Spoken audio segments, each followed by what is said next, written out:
Well, good morning, and thank you very much for joining us. I am your start of today with our first guest, my friend, Mr. Dennis Amakre, former Assistant Director of SSS. I should have said Dennis Amakre. Important. It's very important. Good morning, Yori. Good morning. Thank you very much for coming on, Dennis. Now, it's not a laughing matter that brought about this invitation. A group that very few had heard of before, the Amalgamated Union of Foodstuff and Cattle Dealers of Nigeria.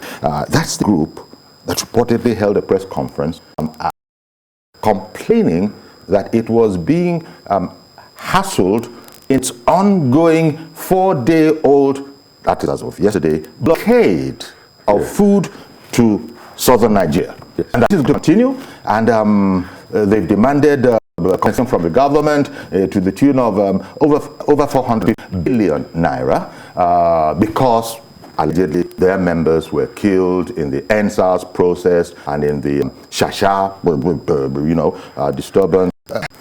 Now it's 4 days. It's been 4 days strong now, Dennis. Thankfully, there was a news report that DSS invited our leader for blocking food to south.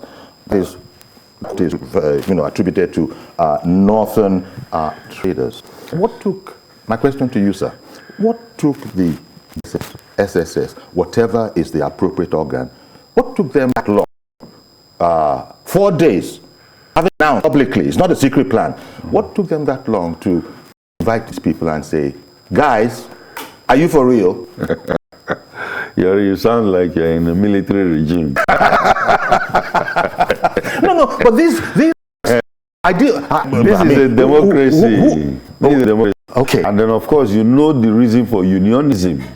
Unionism is for people in one particular trade, broadcasters association, Nigeria, get together for their own interest. So, these guys must have said, okay, fine. Now, let us arrange ourselves, let us form union, and then, of course, protect our destiny. Some of our people in the NSAS, of course, the panels are taking care of that. They should. But to now try to hold the country down, just like the petrol marketers are doing right now. The queues, the petrol queues now. Yes, yeah, that's what unionism does in a democracy. Of course, like you said, the DS have called them because that is what their job is, and I'm very, very happy that they did. It's not a matter of going to arrest or anything. Call them and point out to them the importance of food security in national security. Okay, yeah, but I'm sure you're going to expect that the usual questions will be asked. It's a democracy, as you said. It's also democracy under law. Now, the part of it where you are a non-state person, yes, individual or corporate, you are a non-state person, and you're playing on as if you were a state. You're actually erecting blockades. That's the part of it that usually federal authorities anywhere don't tolerate. So, yeah, of course. It's one thing to protest, just as you said, democracy and all of that. But you can't. Only the state can, yes, can do what you guys are doing. Of course. It's not new, Remember when Comrade Oshomole was leading the NLC? When they had a national lockdown, they blocked the roads. They burned fires. You can't drive through. Everybody stay at home. So it's part of democracy and freedom of choice then that yes, reportedly there are plans to now direct the foods that are under the control of the Amalgamated Union of Foodstuff and Cattle Dealer of Nigeria to neighboring countries instead. Cameroon reportedly, Niger reportedly. It's part of the freedom of choice? It's part of the freedom of choice. You can sell it anywhere you like. But of course, we have to look at the economics too. These guys go to Cameroon, go and sell. How many people are there? The market is here. So if you try to do that, fine. Meanwhile, during the 4 days, most of the products are bad. So they're perishable. Yes, they are perishable. They are bad. So you see, the whole issue is for us to realize that we are one country. we are interdependent on each other. You know, and then it's high time we become patriotic and then bring every problem we have on the table, because if we continue dying like this, some people are saying, okay, we're not going to send what is it called, petrol products up north, we're not going to do this, we're not going to do that. That does not help our nationality, you know. But the problem has started. It has brought some challenges. The security agencies are already handling it, and we'll find a solution. Clearly, I mean, we announced you as, former assistant director of SSS, so you're out of there. But you still will have knowledge of how it rolls. What are the kind of interests that the SSS or what DSS will be wanting to clear as a result of that invitation? One thing is this: you see the surface, and then a lot of things are going on behind or underground, okay? Now the SS has invited them to come. Those particular guys that are invited are, you know, just the front. There are people who are behind all these things who don't want this country to succeed. And the SSS is going to look for them. Because, you see, whenever you have a situation of national security interest, something is happening. It's the smoke you see. And then, of course, the intelligence agencies are going to dig in and find out what is really going on. Because apparently, I can tell you that even the traders, they don't want to. They were actually taking their food to go to the market to sell when they were blocked. You know, they don't want to be blocked. Exactly. So there's somebody who is sitting back there. There's a political aspect. Managing the politics and the, you know, so those are the people that I think so much so that the poor ordinary farmer up there who is eking out a living by the only thing that he knows, farming, that, you know, he has a ready market for not only locally but also push it to the south. And now those people are in the situation where they'll probably be trying to smuggle, now we can use it, smuggle across in spite of whatever the movement is. Not unexpectedly, this has also brought up issues of conversation. Now people are talking about, well, you know what, well, true federalism. Maybe they've gone and spearheaded it. It's good. This is what we've been saying. Some people have not quite understood it, but now some people are bringing it up. Hey, let's talk about it. This true federalism. Let's extend it, is what people are going.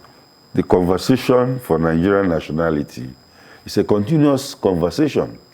Because, you see, people have been saying, agitating in isolations, different things, resource control, our cattle, our headers, you know, farmers, and all the rest. But at the end of the day, it will come to a national dialogue where people will come together and iron out all these things. Exactly. But people are also concerned, or shall I say apprehensive, that if this is not nipped in the bud, it could turn to an open fracas, which would be the, you know, the beginning, you know, presage of, I don't even want to think about the concept. Let me just take Izo in Aja. Good morning, Izo.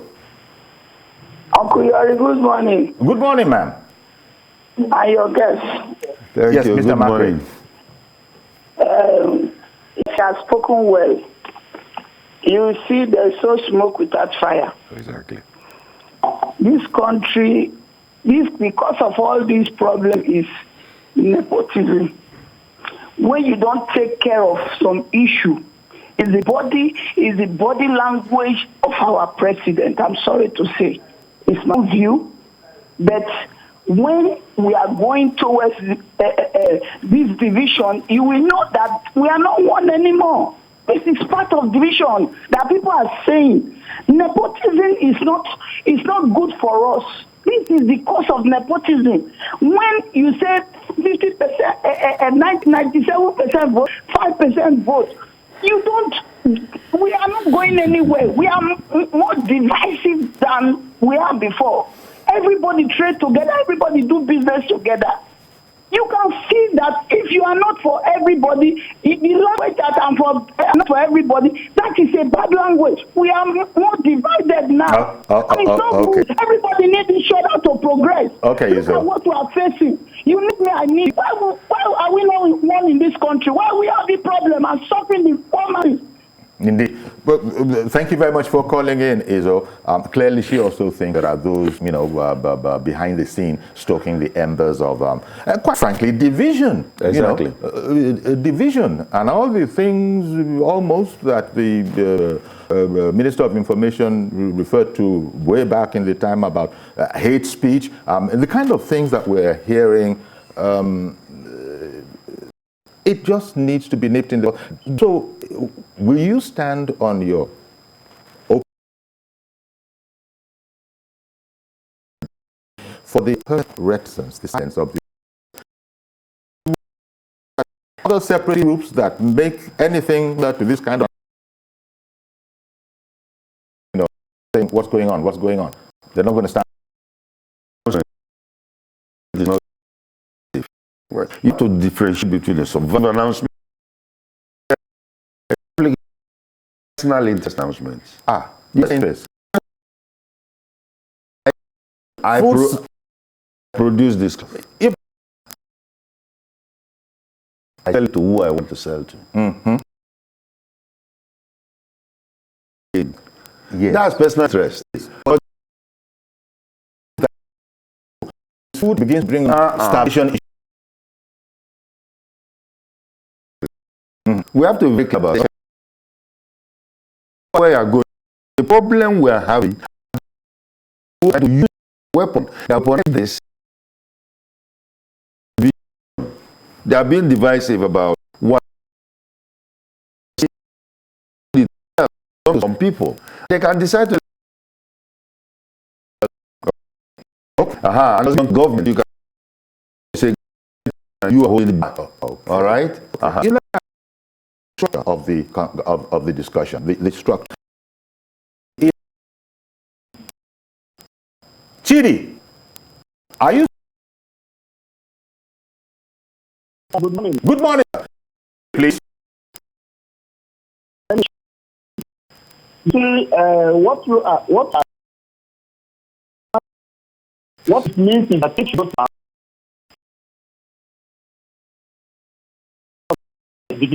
it should be to farm and look.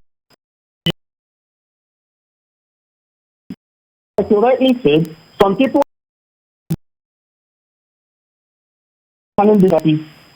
it's not as if they don't know what if God has in the south,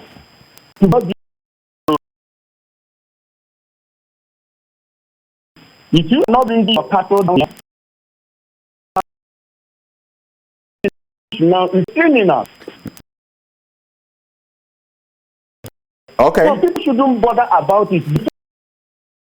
Yeah. You did your farming, the food belongs to you. If you can decide to go to Totangolo and sell, you can go to America and sell. Exactly. No problem. Anybody from the south who decides who wants to go to the north to buy can go and buy. It is very, very simple. It's their business. All right, then. All right. Thank you very much. Thank you very much for that. As I said, you've quite frankly erected the structure for a sensible discussion of this subject matter. One has to be mindful of the principles of democracy, but law, to be law-abiding, freedom of action and association, all of that, up to a certain extent. Perhaps it is getting to that extent is where the DSS now decides that we need to talk, because everything that you said is what they appear to, also practice in the first 3-4 days, by the time at which they were making a press conference saying that it was ongoing, they would not go back, and that they were being harried by federal authorities, and they should just tell them to call them off. Yes, where your freedom stops is where the freedom of other persons starts. So your freedom might be, causing obstruction in the national economy. And they will call them and say, look, what you're doing is not for national good. There is going to be problem. We might have food security. If you insist that you don't want to sell your food again to a particular section of the country, fine, have it. But at the long run, it either gets spoiled or, yes. you know, yes. you are not going to get... But just like it was said during other protests like NSA, you can't block roads. Protest, don't go. Yes. But you cannot block public because roads. there it is now interfering with the public. You know, I know people do that to create an impression. We understand. We understand. You know, but now we're going to have to bring out all the law planks and tread only on them, right? You know, I think there's going to be an understanding. Okay. There's going to be an understanding, okay? But at the same time, you know, the security agencies are digging very deep to find out those masterminds that are using behind the cloak. Oh yeah, those people behind the veil. They are not up to any good. Oh, okay. Moses, good morning, sir. Good morning, Uncle Yori. Thank you for calling in. Thank you. Good morning to your guest there as well. Mr. Macri. Thank you. You see, this thing kept on coming in a gradual way, and it's turning to a bigger issue. If federal government make a mistake of attending to these people, giving them any amount of money, it is the beginning of total division of North and South. Just get ready that the South will also raise their barricades. Before you know it, you will see serious crises that will define Nigeria completely. Well, Moses, those who are behind it, okay, who are behind it, they have never been able to locate anybody. Yeah. Are you saying, Uncle Yomi, that there are no people that are sponsoring Boko Haram? Are you saying there are people there are no people sponsoring bandits? Are you saying there are no people sponsoring this blockade they are doing as well? Why is it that the DSS cannot be able to unpick anybody since it started? Why? Then where is the place of our president at a time like this? Uncle Yori, there is vacancy at Aso Rock, there is vacancy at Aso Rock. Something needed to be done. Okay, thank you very much for calling in, Moses. Now, it is so that the discussion shall not reach where you have taken it to, Moses, that we in the South too can also it's so that it won't get there. Perhaps is my conjecture as to why the SSS has now finally called them. Yes, of course. That's my guess. If the SSS they call them, people still make this, complain that, this thing is happening. What is the SSS doing? Remember, the job of the SSS is to prevent any security issue that will destabilize internal security. So, food security too is part of that. Exactly. So, preemptively, we have not got to the crisis level. Preemptively, they've moved in already. And I think we'll praise them. I think I'm very impressed that the SSS took that step. Well, to preempt it. Yeah, and as for those who are initiating the step that the SSS took, coming up, that kind of an organization that we're just hearing about, the Amalgamated Union of Foodstuffs and Cattle Dealers of Nigeria, this is not a state organ. These are a bunch of business guys, farmers, no, I don't even know, unionists. Activists, unions. That's who they are, and we do have a right to unionize. Perhaps the whole question of, true federalism. You see, they're bringing up these issues that are sort of hot potatoes, but then that need to be talked about. Now, some people are beginning to say that, this might be the beginning of true federalism. Exactly. Salihu, did I get that right in Kontagora? Salisu, good morning, sir. Good morning, sir. Okay, good morning. Okay. My name is Aminu Taylor from Kontagora State. Good morning, sir. Thank you for calling. Okay, so as you can see, as the guest speak, they have not spoken with that fire. So, you see, that's very good.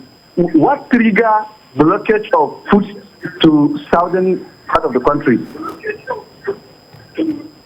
What trigger it? It's a question to answer. And then so another problem is our leadership. The way some of our leaders hold their arms, I don't care until when things got out of hand before they can come in to rescue the whole thing. It's too long. It's what the triggering all this problem here and there in the country. The question to address also.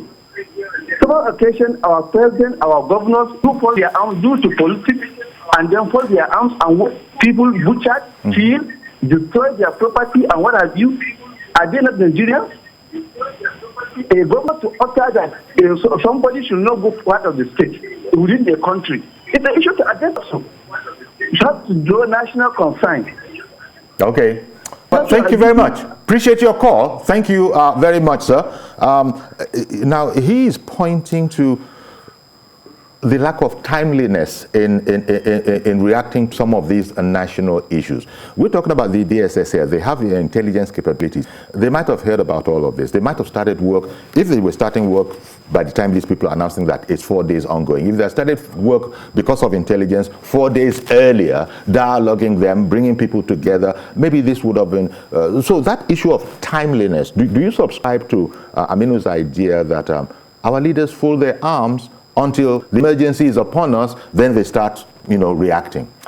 Maybe one thing that people should know is that, you see, it is only those things that happen that you realize, or you start to say, oh, security, where there are a lot that is happening. That are averted. That are even preempted.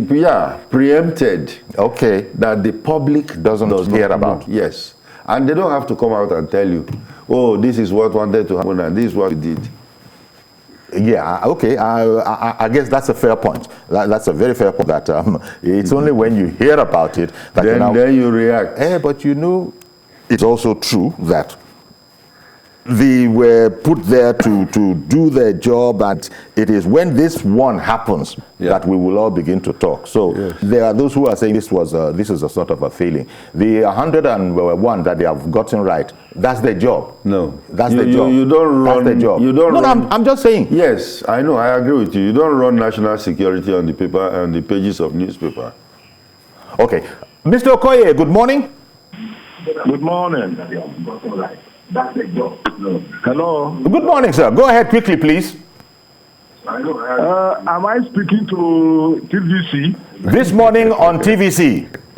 Good morning. Good morning. Thank you for calling in. Go ahead quickly, please. Okay. Okay. Good morning, Yore and the guest speaker. Good morning. Yes. What I'm trying to say is that what the North, a group of people what a group of people in the North are doing now is actually taking part in what has been going on in Nigeria. People are calling for true federalism, and the North is against it. Now the action of the North is now taking the principles of federalism clearly out to Nigerians. Well, the action of the North or the action of Amalgamated Union of Foodstuff and Cattle Dealers of Nigeria? Exactly what is going on. Hello. Okay, thank you for calling in. Again, this is yet another one of those dangers. Yes. When they come into conversation like this, we start talking about the action of the North. But quite frankly, it's one individual, one corporate individual, the Amalgamated Union of Foodstuff and Cattle Dealers of Nigeria, that is acting. But these are part of the dangers. I imagine these might be some of the things that, never mind the fact, it's perception that oftentimes comes more. That is the problem we are having. The major risk, or should I say the threats facing Nigeria today, are three: ethnicity, religion, and the other one. What? I mean, I could throw in nepotism. You can put nepotism, okay? But the religion and ethnicity part of it is what is causing the problem now. Okay. You hear people saying, "Oh, North, South, Yoruba, Igbo," So these are the synonyms they are using that is dividing the country. When are we going to say, okay, those traders there don't want to sell their thing because they kill some of their people? And among the traders, they're not just from that side of the country. There are Yoruba traders, there were Igbo traders, and there were Hausa traders, and whose members were, affected. Then you are now looking at the national picture. But when you start to put nomenclatures, you know, or divisive, Well, you know, as you said, these are the challenges of our That's society. our problem in Nigeria today. Well, this is why it was Aminu who, in his call, had even touched the presidency that people fold their arms, and you can they should see this danger looming. They should see this interpretation, you know, hovering, and these are not wholesome ideas that some elder, in this case, state authority, needs to nip in the bud. That's confusion here. Mazi Okorafo, good morning, sir. Good morning, sir. Yori. Good morning, our guests in the studio. Good morning. Hello. Sir, Yori, you see, this is an issue on the plane that looks funny. How can I go to the market, buy goods, and to come down to the east to say somebody will just block it? You see, that is why this issue of middlemen. Nigerian government councillors and local government chairmen in their location, they are not doing the needful. Because if they are doing the needful, nobody is happy with it. All this Robinson or all this problem will not crop up. Now you ask yourself, people have that mentality that when you come down to the south, there is no food. That is the mentality which is very, very wrong. Because in our Chuku, we have excess rice, we have excess yam, we have excess vegetables. Yeah. What else do you want? You see, you go to the river and fish. The same thing, you have a balanced diet. So people should, that is ideology that there is no food in the south. They should eradicate that. That is an old story. But the thing is this, the federal government and the governors, they have to be very, very proactive. Because the way what I call them, human beings who want to destruct this country upside down, it's not healthy. It's not healthy because Nigeria belongs to everybody. Whether Tom, Dick, and you can go to anyone and buy your food and take their rent house. But some people are trying to make that. Wait, Mr. Yori, let us be, just they do what restructuring. Thank you very much. Thank you very much, Mazi Okorafo, and we've almost run out of time on this particular subject matter. That notion, that illusion that there's a monopoly of food supply from one area is what Mazi spoke to. This is it. That's the point. There are alternatives. Yes, but that's only secondary to the divisive issue that some people are promoting with gusto. And I guess we have to fight that. And we need to let the scale drop from our eyes and realize what's happening. And I don't know how far one can go with saying that. It's not the North, it's the Amalgamated Union of Foodstuff and Cattle Dealer of Nigeria in the first instance. And people just say unions, you know. I would like to say something before we close. There is an agency called the National Orientation Agency. I will suggest, humbly advise to the government, to the president, scrap it. Because they are not doing, this is their job. Yes, they are not ready. They should scrap them. But only God knows what their problems are. I don't know. I'm their sure. problem, they should come out and tell us. They are an orientation agency. All right. Well, I want to thank you very much, Dennis. Thank you very much, Mr. Dennis Amakri, former Assistant Director, SSS, and Security Consultant. Thank you very much, Dennis. Thank you for having me. All right, then. Okay, stay with us, please. We'll be right back. We have another report coming on. Okay, welcome back. And I guess this time is... we got Dr. Tui Mebawandu. Thank you very much for coming on, public health practitioner. Always a pleasure, Yori. My pleasure. And we also have Dr. Japhet Olubogi, who is Medical Officer of Health for Apapa Igomu, LCDA. And he's also chair of the Committee on COVID-19 for Nigeria Medical Association, Lagos branch. Dr. Olubogi, good morning, sir. Thank you for joining us.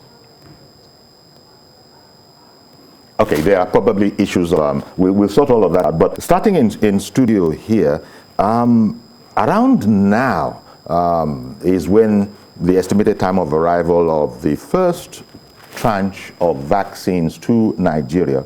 Around now is when they'll be, landing at the Nnamdi Azikiwe International Airport in Abuja. In fact, our man is there, Femi Akonde, so when that time is right, we'll join up with him. Yeah. I suppose it's important to sort of explain that it's a COVAX. This is sourced from COVAX, and their main thrust is to make sure that there's a sort of an equitable distribution around the world, not leaving out poor or developing countries. So to that extent, we are getting the first tranche of 4 million today. That's an understandable and a noble gesture. Yeah, indeed, it is important that we see equitable, sustainable distribution of vaccines to the remotest part of the world, because again, we also need to understand how to deal with vaccine diplomacy, and we've seen that playing out a lot in recent times. And if you look at the vaccine requirements for Nigeria, what are our promises? COVAX is giving us 60 million, about 4 million is coming right now. We're looking at additional 40 million from AU, okay, which is a mixture of both AstraZeneca, the one Pfizer, that is coming in today is AstraZeneca. AstraZeneca, actually from Serum Institute, India, because the real AstraZeneca from Oxford, from UK, is not coming to us. I mean, but the same AstraZeneca. Let us not. Doctor, you said the real. No, I'm talking about the AstraZeneca from UK, okay. EU. Is that word real that worried me? No, okay, just let's leave it at that. Okay. Because let's leave it. Don't let us discuss the politics of the word real doesn't affect the efficacy, quality, standard. We'll come to that. Okay. Now, so I mean, yes, 16 million, 4 million out of it is coming today from COVAX. Almost 4 million, 3.9992 something. From COVAX. Then we are expecting 40 million from AU. MTN promised 1.4 million. BUA said he has paid for 1 million doses. Now, if you aggregate all this, we are going to see that you're still having about 70 million if you get it. And then Nigeria has said that, wait, I'm going to vaccinate 40% of my population this year. I'm going to do 30%, 30% next year in 2022. So now, what are the population we're vaccinating? Like close to 100 or above 100 million, because under 18 cannot be vaccinated. So we're looking at 100 million. Then the challenge question is this: what are the metrics for doing this vaccination? What is the metrics? Okay. Are we slowing down transmission or are we preventing death? Because there are two different things. Okay. Now, slowing down transmission means that you are going to vaccinate the younger generation, which actually pick the virus, will recover more from it, and then can easily transmit those the virus to other people. In fact, they are the major participant in the super spreader events. Okay, or are we going to vaccinate the older people who are above 60, have comorbid features, and then when the virus hits them, it kills them? So you must be able to define your strategy of vaccination. Well, wait a minute.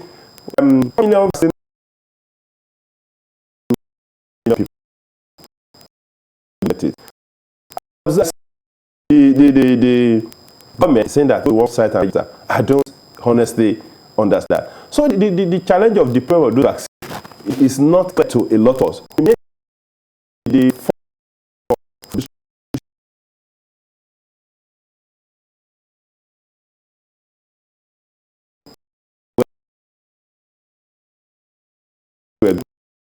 Playing with, okay, but entirely with a lot of work to do, move from having the vaccine and getting vaccinated. Okay. And then there are also metrics done, a lot of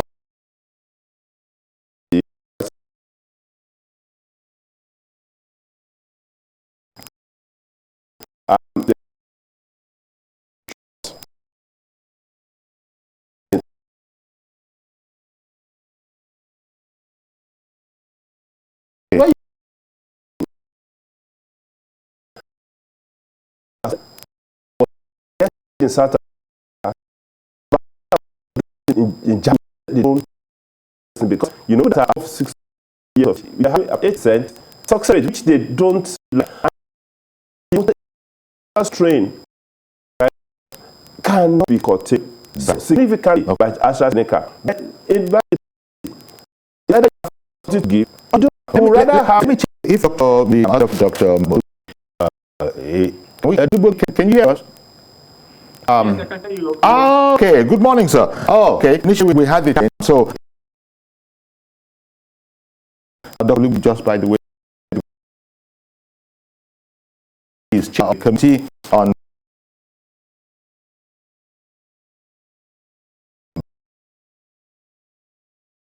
Dr. Lungi, I'm sure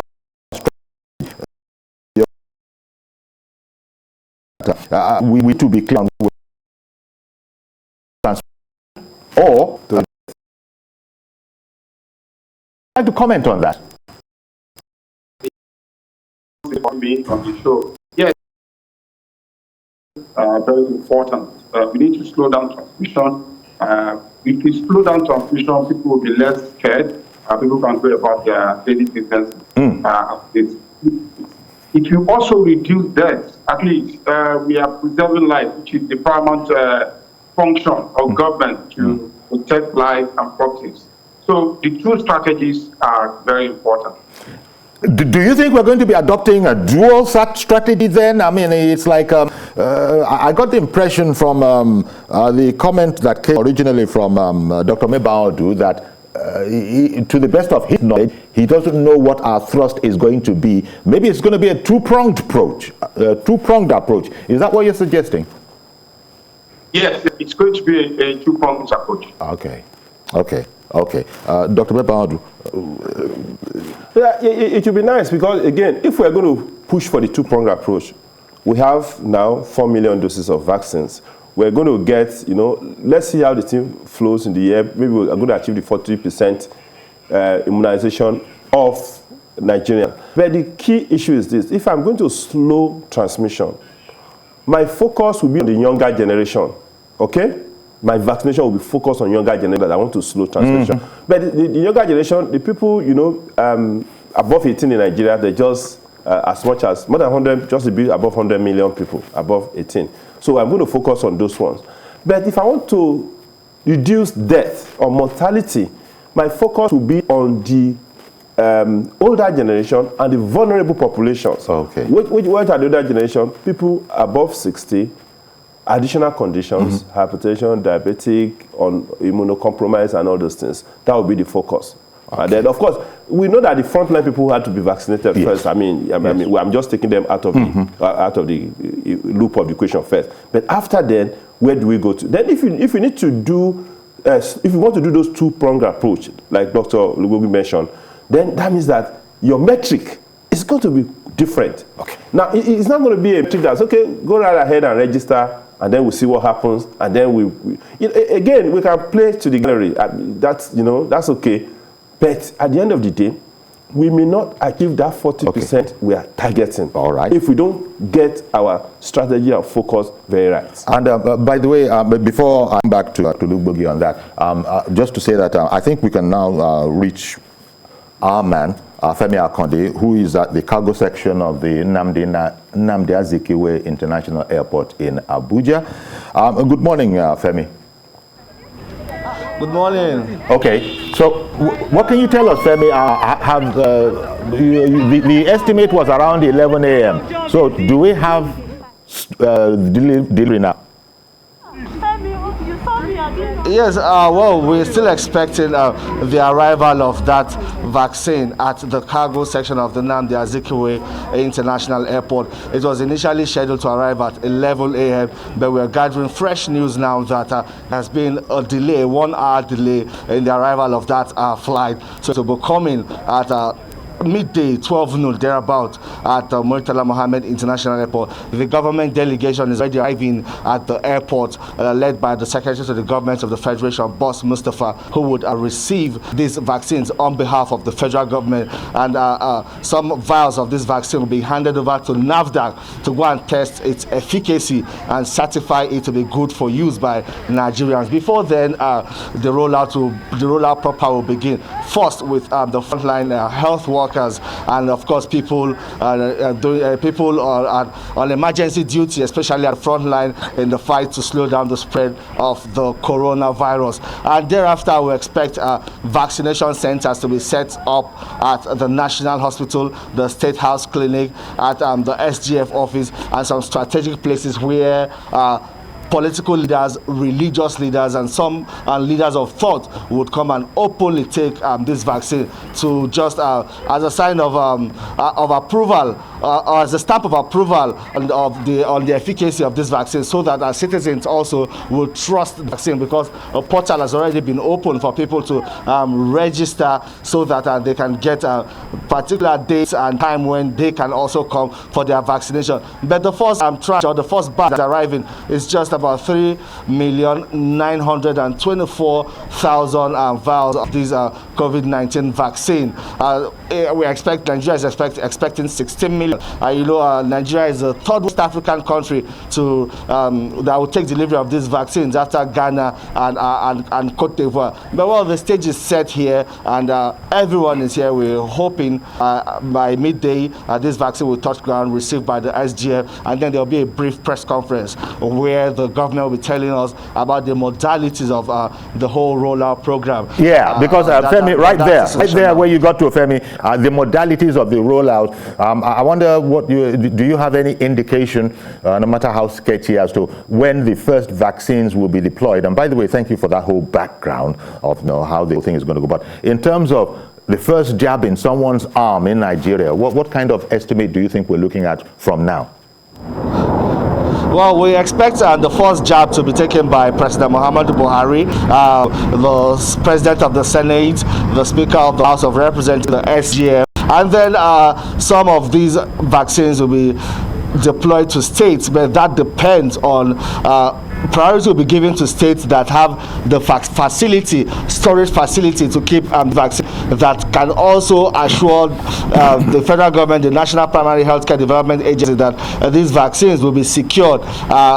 Protection will be given to this vaccine. So those states with all of these facility and arrangements in place will be given consideration ahead of other states. So it's going to be highly competitive among the state governments. A lot of them will also want to use that to make political statements, score political points, being one of the first states to take delivery of the vaccines. Maybe that would also help them at least impress their people. Because the authorities, well, let me not leave the authorities out of it, but we did see the news item where, it's the authorities actually, COVID, federal government saying that only prepared states will get an allocation of COVID-19. So I guess, as you said, there's much for people to hustle about, that we must be seen as prepared. And by prepared, they're talking about the storage, right? Femi, talk about that. Yeah. Yes, the storage is very important. Already, as soon as the vaccine leaves the airport, it will be taken to the National Strategic Cold Chain Facility owned by the National Primary Healthcare Development Agency, just along the airport road in Jabi. That's where it will be stored. And then I think what we're hearing is that vials will be taken in small quantities to these vaccination centers that will be set up in strategic areas, like I said earlier, the State House Clinic, the SGF office, and of course the National Hospital. They'll be taken in small quantities, taken out of the cold chain, the cold store facility of the National Primary Healthcare Development Agency. And then when a state is ascertained to have that proper storage facility, and also they'll provide good logistic in transporting this vaccine, because there's a particular temperature that these vaccines would have to be stored under to ensure that its quality and potency is retained. So all of these would have to be put in place before any vial of the vaccine will be allowed to be taken out of the cold sorry store, to be rushing you a bit. Forgive me, Femi, you know how it goes. So sorry, under time constraints here. But thank you, Femi. Just a quick one before you go now. This whole matter about getting the vaccine, certification, is there going to be a certificate? I mean, because it is being discussed that people might be required later on to be evidence that they have done the responsible thing and that they have been vaccinated. What do you know about that? Yes, that's the plan at the end of the day, because once you have taken a jab of the vaccine, we're hearing that a QR code will be provided to that individual to certify that he has taken the jab, because we expect that in the coming days that would also be like a travel certificate before an individual can move from this country to another country. That kind of QR code would have to be provided, because at the long run, thank you very much, Femi. Again, excellent job. of the country. I'm so sorry. Thank you very very, very much. You've been quite informative. Thank you very much, Femi Akonde, at the cargo section of the Nnamdi Azikiwe International Airport in Abuja. And as you just heard there, the estimated time of arrival was that particular cargo shipment of AstraZeneca was 11 this morning. But Femi was just telling us that's been pushed back an hour to around noon. No doubt we'll hear about it here first as soon as it arrives. So now I wanted to give Dr. Olugbogi back there. Dr. Olugbogi, now that you've heard about the latest on the arrival of the vaccines, and talking there about keeping the vaccine. Let's just change some and go to just keeping the integrity of the vaccine. Federal government saying that those states that are not prepared will not get it. Are you optimistic that most states can indeed take delivery of the vaccine? Thank you very much. We have discussed on this program before that cold chain will be the major decider of whether Nigeria will do well with the vaccine or not. And the NCDC, the NPDA, and the Federal Ministry are reassured that solar feeders and certain CDE equipment are being distributed. I can testify to that. A lot of the primary centers in the country, a lot of states have had CCE equipment installed, and those who have not been installed have been installed and checked as we speak. So I am optimistic that so many states will be able to take custody of the vaccines and roll out the vaccines. They have conducted trainings, national trainings for health workers that are going to administer the vaccines right now. And as we speak, trainings are still in session for states and then the local government and even up to the ward levels. All these are going to come in the next few days before the administration of the vaccine. So plans are ongoing for health workers to receive their doses of the vaccines. And it's a continuous exercise, which is being handled by the Nigerian Primary Health Care Development Agency. I want to thank you very much, Dr. Japhet Olugbogi, chairman of the Committee on COVID-19 for the Nigeria Medical Association Lagos branch. Thank you very much for making time for us this morning, Doctor. And to bring it to the end, in studio with Dr. Tui Mebawandu. Well, it's like we're going to need, everybody is going to need to be vaccinated, especially as it's a whole global concept. And as Femi Akonde was pointing out there, the time might come when you might not be able to get a job if you can't show evidence of having been vaccinated, might not be able to travel if you can't show evidence of having been vaccinated. That is much into the future. Do you approve of such? It's going to be quite a challenge, because even when the world is faced with even devastating illnesses, we have like 30 seconds. Yes, devastating illnesses, okay? You cannot discriminate against people because of a certain health condition. That is in the realm of human rights for health. You cannot wake up and say that, listen, I can't get a job because I'm not having COVID vaccine. Yes. Because let's face it, this COVID vaccine is still under emergency use authorization. We are still trying to get the dynamics, the data on how long it's going to protect when you need to do a revaccination. So you can let them smuggle in some extraneous things and use to take people away from the mainstream of enjoying life. We're going to have to leave it there. And thank you very, very much, Tui, Dr. Tui Mebawandu, public health practitioner. Also, thanks to Femi Akonde, the chair of the Committee on COVID-19 to the Medical Association, Nigeria Medical Association Lagos branch. So that's our program. As always, as we're waiting the vaccine an hour later than we expected, just go ahead and keep the protocols, distancing, masking, frequent washing of hands, and you want to keep yourself away from unnecessary association or interaction with crowds. See you tomorrow, God willing, for a fresh edition. I am Yori Folani. Bye for now.